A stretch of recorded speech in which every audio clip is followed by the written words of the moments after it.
Hola, buenas tardes, soy Marcos y tengo 8 años y me encanta leer. Vamos a leer el libro de ciencia de Mar Esmeralda y toco el capítulo 34. Bueno, antes de leer este librazo, os pido por favor que os suscribáis y darle a me gusta. Y así comenzamos. Se titula El Albañalero. Hay una historia de la tierra de Tienza que me gusta bastante contar. Verás, en el palacio del rey, el sirvió más humilde de todos es el albañalero, el hombre que rebusca entre las aguas residuales del castillo para asegurarse de que no se ha perdido o desechado nada útil. Nadie quería ser el albañalero por evidentes motivos odoríferos. Lo peor era que nadie quería escuchar al albañalero porque allá donde iba la gente estaba o bien demasiado ocupada poniéndose a barlovento de él o bien demasiado distraída, intentando recordar cómo se quitaba el vómito de la alfombra. Jabón, vinagre y agua caliente. El albañalero de nuestra historia tenía muchos motivos para protestar, algunos relacionados con la escasez de fibra en la dieta real. Pero una cosa de la que no se quejaba era su cena. Todos los días le daban lo mismo, una patata al horno con manteca. Al albañalero le encantaban las patatas asadas, tanto que decidió empezar a pedir que le dejaran repetir en la cena. Siempre le ponían la segunda patata, sobre todo para que se marchara. Al final se convirtió en costumbre. 2 patatas cada día. La cosa siguió así hasta que cambiaron el menú de la cena para los sirvientes inferiores y les dieron pan de maíz con manteca. Y el albañalero aborrecía el pan de maíz.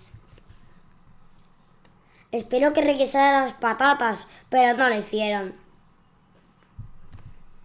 Un día, mientras se bajaba, después de fijarse en que alguien debía haber vuelto a echar colorante verde en el ponche del último baile, se le ocurrió una idea.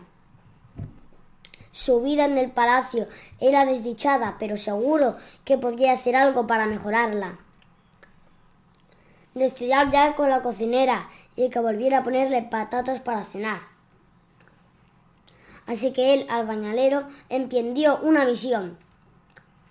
Fue a la cocina, se disculpó por hacer que la leche se cuajara e hizo su petición. Patatas, por favor. No tanto pan de maíz.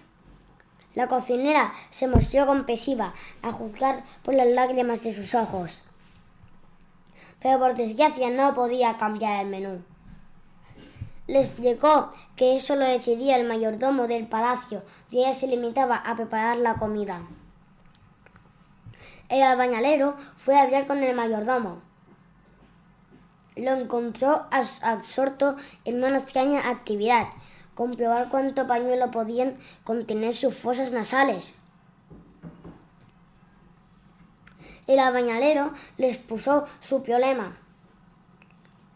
El mayordomo se mostró comprensivo a juzgar por cómo se mordía el labio.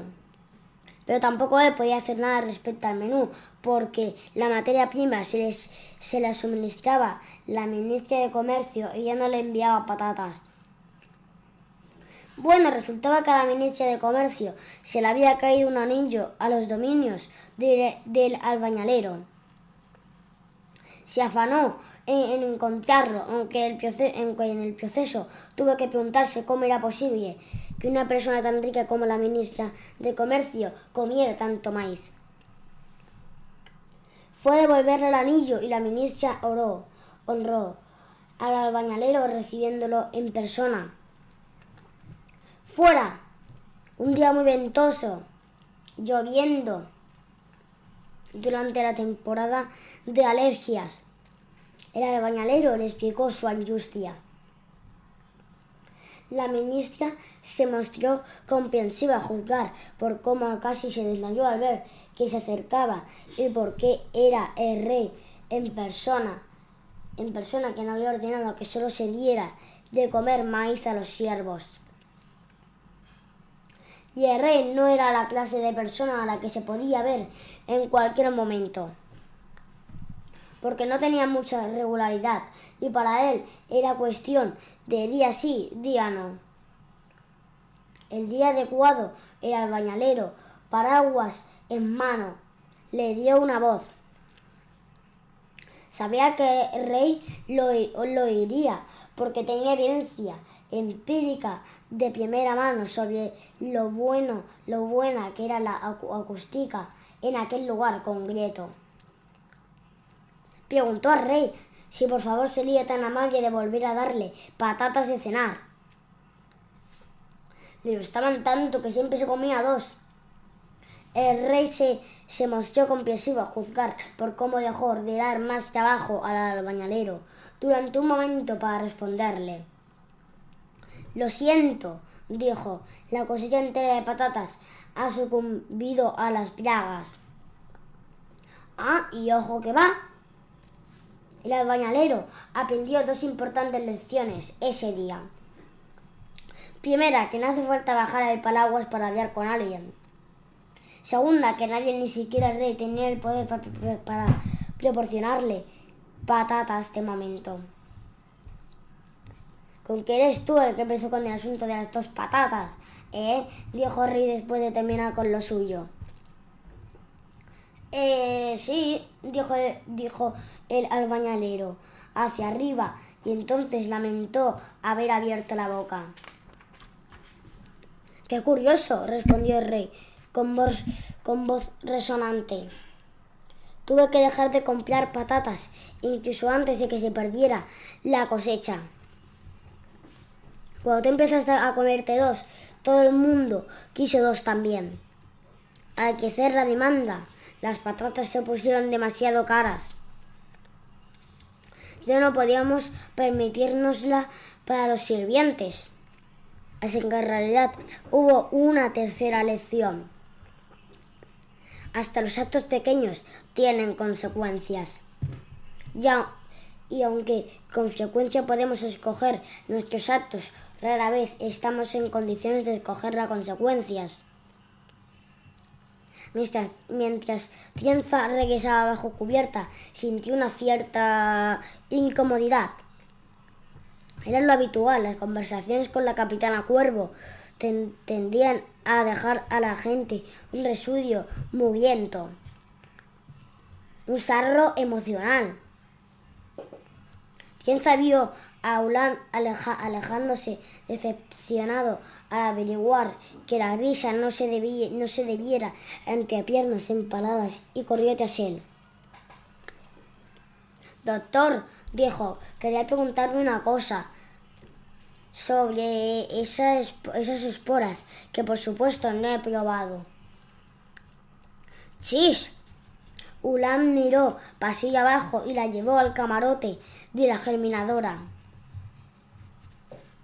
Cuando estuvieron dentro la examinó con atención. Sí, creo que aún estás viva. Bueno, estoy hablando contigo. Y caminando. No son pruebas tan definitivas como podías presuponer, dijo él. ¿Pero qué querías preguntarme? ¿Las esporas de medianoche dejan algún tipo de rastro cuando se rompen el vínculo?, preguntó Tienza. Por ejemplo, si las usaras para colarte en un sitio donde no deberías. En general, es donde la gente se cuela. Sí. Pero pongamos que te interrumpieran y alguien deshiciera el hechizo para que no murieras. No es un hechizo, sino una compleja relación simbiótica entre 2 entidades. En todo caso, yo compraría un buen regalo a la persona que me ha salvado. Quizá un hombre adicional. A la gente siempre le vienen bien más hombros. ¿Sabes que me los han prometido como regalo en frío 3 veces distintas y nunca he llegado a recibirlos? Los humanos pueden ser inescrutables. Claro. Volvemos al tema, por favor. Ulan sonrió y entrelazó los dedos de las manos. Era raro que aquella piel gris y aquellos ojos rojos pudieran volverse tan pintorescos cuando llegabas a conocerlos. Menos demoníacos, más excéntricos, no te pillarán, dijo. A menos que alguien viera la esencia de medianoche moviéndose por ahí mientras la controlabas. Cuando se rompe el vínculo, la esencia se deshace en un humo negro que se dispersa enseguida. No queda ningún residuo. Tienza asintió aliviada. ¿Por qué te preocupaba tanto?, preguntó Ulan. Es que acabo de ir a hablar con la capitana, dijo Tienza. Creo que me he salido con la mía, así que te haces la sabia pregunta y si en realidad no será ella quien estaba manipulándote a ti en secreto. Quizá porque tenía alguna pista de lo que pretendías. Curioso. Dime, ¿qué la has convencido de hacer? Llevarnos al mar carmesí, respondió Tienza. Ya sé lo que vas a decir. Pero he hablado con Fortín, Salai y Anne. También están dispuestos a navegar por el carmesí y creen que pueden hacer que los Dogs lo acepten. No dudo que sean capaces, dijo Ulan. Esos tres pueden ser muy persuasivos. Pero ¿por qué vamos al mar carmesí? ¿Qué podía hacer que quisieras navegar por él? Exclamó Tienza. Claro. Es por lo que he descubierto espiando a la capitana. Pretende visitar al dragón y hacer que la curen. Sisis, dijo Ulan. ¿Quieres llegar a un acuerdo con Sisis? Sí, y por eso se ha dejado convencer para ir al mar carmesí. Cosa que ya quería hacer desde antes. Bueno, siendo estrictos, sí. Es más bien que la he convencido sin que supiera que estaba convenciéndola. Insisto, para hacer una cosa que ya quería hacer. Es complicado, pero me preocupa que a lo mejor no soy tan lista como podría haber pensado que era. Eso parece obvio, muchacha, dijo Ulan. Pero, ¿no he sido al menos un poquito lista?, preguntó ella, sentándose en la cama. La capitana debe hundir al menos otro barco, así que si en vez de eso nos marchamos ya, todo el mundo gana, ¿verdad? Y si encontramos el dragón, la capitana se curará y no hará falta enviar al pique ningún otro barco. A lo mejor cuando ya no esté muriendo ese cuervo dejará ir a todo el mundo. Y ella estaría en el mar carmesí, a un inesperado medio camino del mar de medianoche. Eso la situaría más cerca de rescatar a Charlie, de lo que siendo realista había pensado que iba a llegar. Niña, dijo Ulan, hincando una rodilla junto a la cama. Sí, es un dragón. No concede deseos, ofrece tantos tratos. ¿Y que pide a cambio? Tesoros. ¿Entonces tenemos que robar más barcos antes de ir a verlo? Sí, no tiene ninguna necesidad de lucrarse, Tienza. Solo necesito una cosa para seguir con sus experimentos. Siervos que ocupen de tareas por él. Pero dado que vive bajo las esporas, requiere una clase muy particular de sirviente. ¿Particular? ¿En qué sentido?, preguntó Tienza. No pueden temer a las esporas, dijo Ulan. El trato siempre es ese. Un deseo razonable, como supongo que lo sería una sanación a cambio de un esclavo que trabaje para él hasta el fin de sus días. El truco está en buscar una hacienda que no monte en pánico cuando la lleven por un túnel de esporas. En aquel horrible momento, Tienza recordó la mirada de la capitana cuando Tienza había decidido quedarse en el barco. Cuando se presentó voluntaria para ocupar el puesto de germinadora. ¿De verdad no te asustan las esporas, chica?, le había preguntado Cuervo. Hay por las lunas, pensó Tienza. Fuera el bullir comenzó de nuevo. Al poco tiempo, el barco dio una sacudida y empezó a moverse. Y Tienza oyó que la capitana daba nuevas órdenes. Atracarían en puerto y cargarían vituallas adicionales, porque muy pronto iban a emprender una larga travesía. Sin más puertos, Cuervo planeaba entregar a Tienza al dragón. Y Tienza, en su ignorancia, había acelerado en gran medida el barco hacia ese acontecimiento. Quizá hubiera engañado a Cuervo, pero se las había apañado para engañarse también a sí misma. No iba a recibir las proverbiales patatas, pero desde luego estaba metida hasta el cuello en los dominios de Albañalero.